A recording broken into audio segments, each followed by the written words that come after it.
Hello mamma and पापा। हाँ जी मम्मा पापा, क्योंकि 6 महीने तो पूरे हो गए हैं। अब बचे 3 महीने। इन 3 महीनों का सफ़र और उसके बाद में एक छोटा सा प्यारा सा बेबी बॉय या बेबी गर्ल आपकी गोद में होगा। और उसके बाद में शुरू होगा आपका पेरेंटिंग का असली सफ़र। उससे पहले शुरू करते हैं आपका ये 7, 8 और 9 मंथ का सफ़र कैसा रहा, उसका छोटा सा एक क्लिप मैं आपको बता देती हूँ, छोटी छोटी सी इन्फॉर्मेशन दे देती हूँ मेरा किस तरह से सफ़र रहा।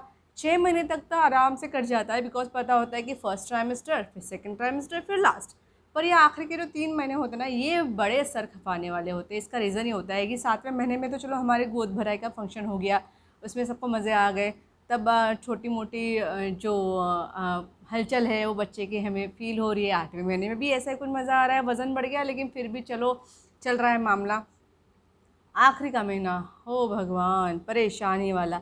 ना ये ख़त्म होता है, ना तो हमें पता चलता है कि बच्चा कब होगा, क्योंकि डेट ही नहीं पता होती। डॉक्टर अगर सी सेक्शन करने वाले तब तो ठीक है, अगर नॉर्मल डिलीवरी के लिए बोला हुआ है तब तो आपको वेट वेट और वेट। बस तारीख पे तारीख मिलती रहती है, जब कभी पेन आए डॉक्टर के पास जाइए, एक नई तारीख मिल जाती है। तो चलो अब इसके बारे में बात भी कर लेते हैं। और इस बार तीनों महीनों को एक साथ नहीं बताऊंगी, वन बाय वन बताऊंगी, बिकॉज ये आखिरी का जो 3 महीने की तिमाही जो है वो बड़ी महत्वपूर्ण होती है हर किसी के लिए, पेरेंट्स के लिए भी और आने वाले बच्चे के लिए भी। तो मम्मा, आपके लिए कुछ टिप्स। 7वां महीना जो है इसमें आपको अपने बच्चे की हलचल ज़्यादा फील होने लगेगी। आपको उसके मूवमेंट समझ में आएंगे, स्पेशली रात के समय जब आप सो रहे होंगे तो अचानक अगर बेबी गर्ल है तो थोड़े सॉफ्ट सॉफ्ट से आ सकते हैं, लेकिन अगर बॉय है तो इतने ज़ोर से किक करते हैं वो कि आप अगर अच्छी खासी नींद में हो तो चौंक के उठ जाओगे। इसके अलावा इसमें इन महीनों में आपको आप अगर आपका वज़न ज़्यादा बढ़ रहा है, अगर आप बहुत देर तक खड़े रह रहे हो तो पैरों में स्वेलिंग भी आ सकती है। इसके अलावा आपको यूरिन का प्रॉब्लम भी हो सकता है, प्रॉब्लम इन द सेंस बार बार आपको वॉशरूम जाना पड़ सकता है। इसके बावजूद आपने पानी पीते रहना है, अपने आप को न्यूट्रिशनल और फूड देना है, अपने आप को हाइड्रेट रखना है। इन सब के कारण इसका क्या फ़ायदा हुआ मैंने आपको लास्ट वीडियो में बता दिया था, फिर भी सुन लीजिए।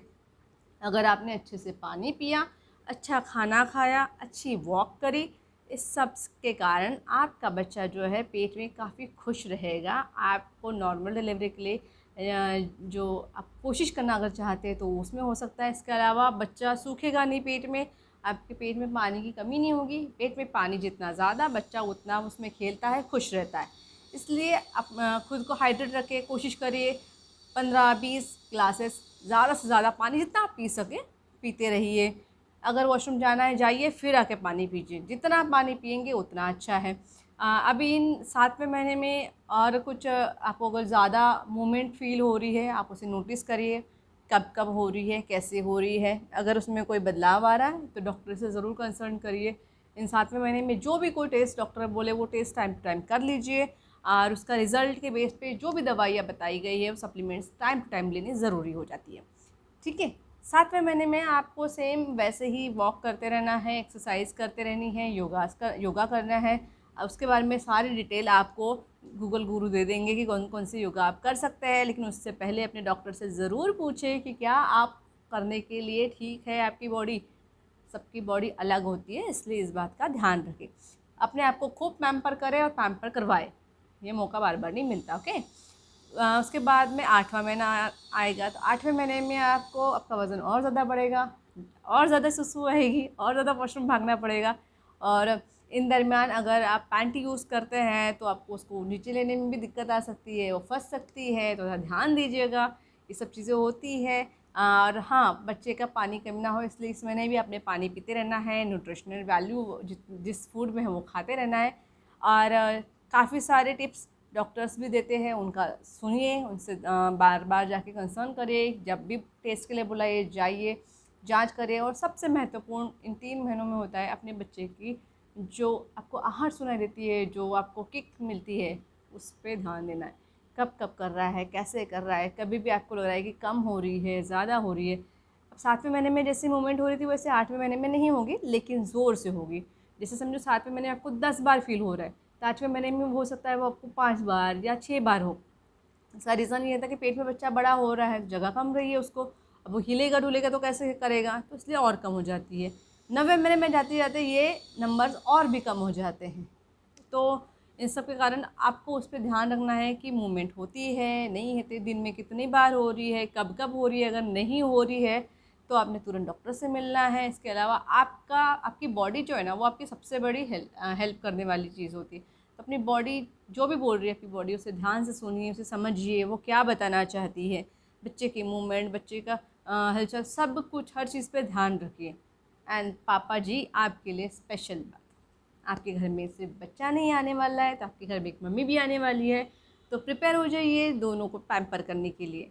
हाँ, आई नो ये बहुत ही नाजुक टाइम होता है, लेकिन इस टाइम पे एक चीज़ जो सबको समझना ज़रूरी होती है कि 9वें महीने के बाद में जब बच्चा हो जाएगा तब सबसे नाजुक टाइम शुरू होता है। हमारे हार्मोन्स हमारे कंट्रोल में नहीं होते, बॉडी कंफ्यूज रहती है, और उससे भी ज़्यादा कंफ्यूज होती है एक माँ। उसे गिल्ट होता है हर चीज़ में प्रॉब्लम्स होती है। ये सारी चीज़ें मुझे पता थी, इसलिए दोनों प्रेगनेंसी में बहुत ही भयंकर डिप्रेशन होने के बावजूद मेरे बच्चे सेफ़ है। इसके बारे में बात करें, समझें, और अपने पार्टनर को भी इस बारे में बताएं। अगर ये वीडियो मम्मी आप अकेली देख रही है तो पापा जी को भी दिखा दीजिए, उनसे भी समझाइए, उनको भी ये बात डिप्रेशन क्या चीज़ होती है, किस तरह से काम करती है, और हमारे बॉडी पे उसका का कितना बुरा असर होता है। आई स्वेयर माई गॉड, अगर मुझे इन चीज़ों के बारे में नहीं पता होता तो मेरे बच्चे या मैं, हम में से कोई नहीं होता। बुरी बातें नहीं बताना चाहती, लेकिन ये जानना ज़रूरी है कि आफ्टर डिलीवरी काफ़ी सारा टाइम ऐसा होता है जब बहुत बुरा फेज़ आता है, तो उस बुरे फेज़ के लिए मेंटली प्रिपेयर रहे। 7वें महीने से ही अपनी जो हॉस्पिटल की बैग है उसे तैयार कर लें। बच्चे के कपड़े, अपने कपड़े, उसको ज़रूरी चाहिए होगा वो हर सामान, अपनी फ़ाइल प्रिपेयर करके रखें, क्योंकि इमरजेंसी में कभी भी भागना पड़ सकता है। जी, पता नहीं होता 7वें महीने में बुलावा आ जाए, 8वें या 9वें। कई बार बच्चे 9 महीने पूरे लेते हैं, उसके बाद में और एक हफ़्ता लेते हैं। कई बच्चे 7वें महीने में ही आ जाते हैं। तो ये आखिरी के जो 3 महीने हैं, ये उत्साह भरे तो होते ही होते हैं, लेकिन साथ में ही हर बार वो टिक टिक टिक टिक चलती रहती है कि ये अब बुलाया, तब बुलाया, अब जाना है, तब जाना है। तो ये चलता रहेगा, इसलिए बस तैयार रहिए, वॉक करते रहिए, और अगर पेन आता भी है तो तुरंत ना भागे, थोड़ा पेशेंस रखें, थोड़ा वॉक करें, समझे कि ये सच में पेन है या फिर फ़र्ज़ी है। और कोशिश करें कि इस दरमियान पैंटी ज़रूर पहने। तो पैंटी पहनने का फ़ायदा ये होता है कि जब आपको ब्लीडिंग होने वाली होगी, या फिर एक प्लग टाइप का कुछ होता है, मांस का छोटा सा टुकड़ा गोला टाइप का होता है, जो एकदम नीचे की तरफ होता है, इसके ऊपर बच्चा होता है ऐसा। तो जब बच्चा पुश करता है तो प्लग नीचे आ जाता है, और वो हमें हमारे पैंटी पे दिख जाएगा। अगर हम वॉशरूम में डायरेक्ट जा रहे हैं, पैंटी यूज़ नहीं कर रहे, तो वो जो पीस है वो मिस हो जाता है, दिखता नहीं है, और फिर पता नहीं चलता। अगर वो पीस दिख गया, इसका मतलब शाम तक या अगले दिन तक आपका वाटर ब्रेक हो जाता है, और उसके तुरंत बाद में आपकी जो है डिलीवरी होने की शुरुआत हो जाती है। तो इन सब चीज़ों का ध्यान रखिए, खूब सारा पानी पीजिए, अपने पार्टनर से खूब सारी बातें करिए, और हाँ, अपने मानसिक हालत के बारे में ज़रूर बताइए। हर बार बात करते रहिए, अभी, बाद में, हर बार।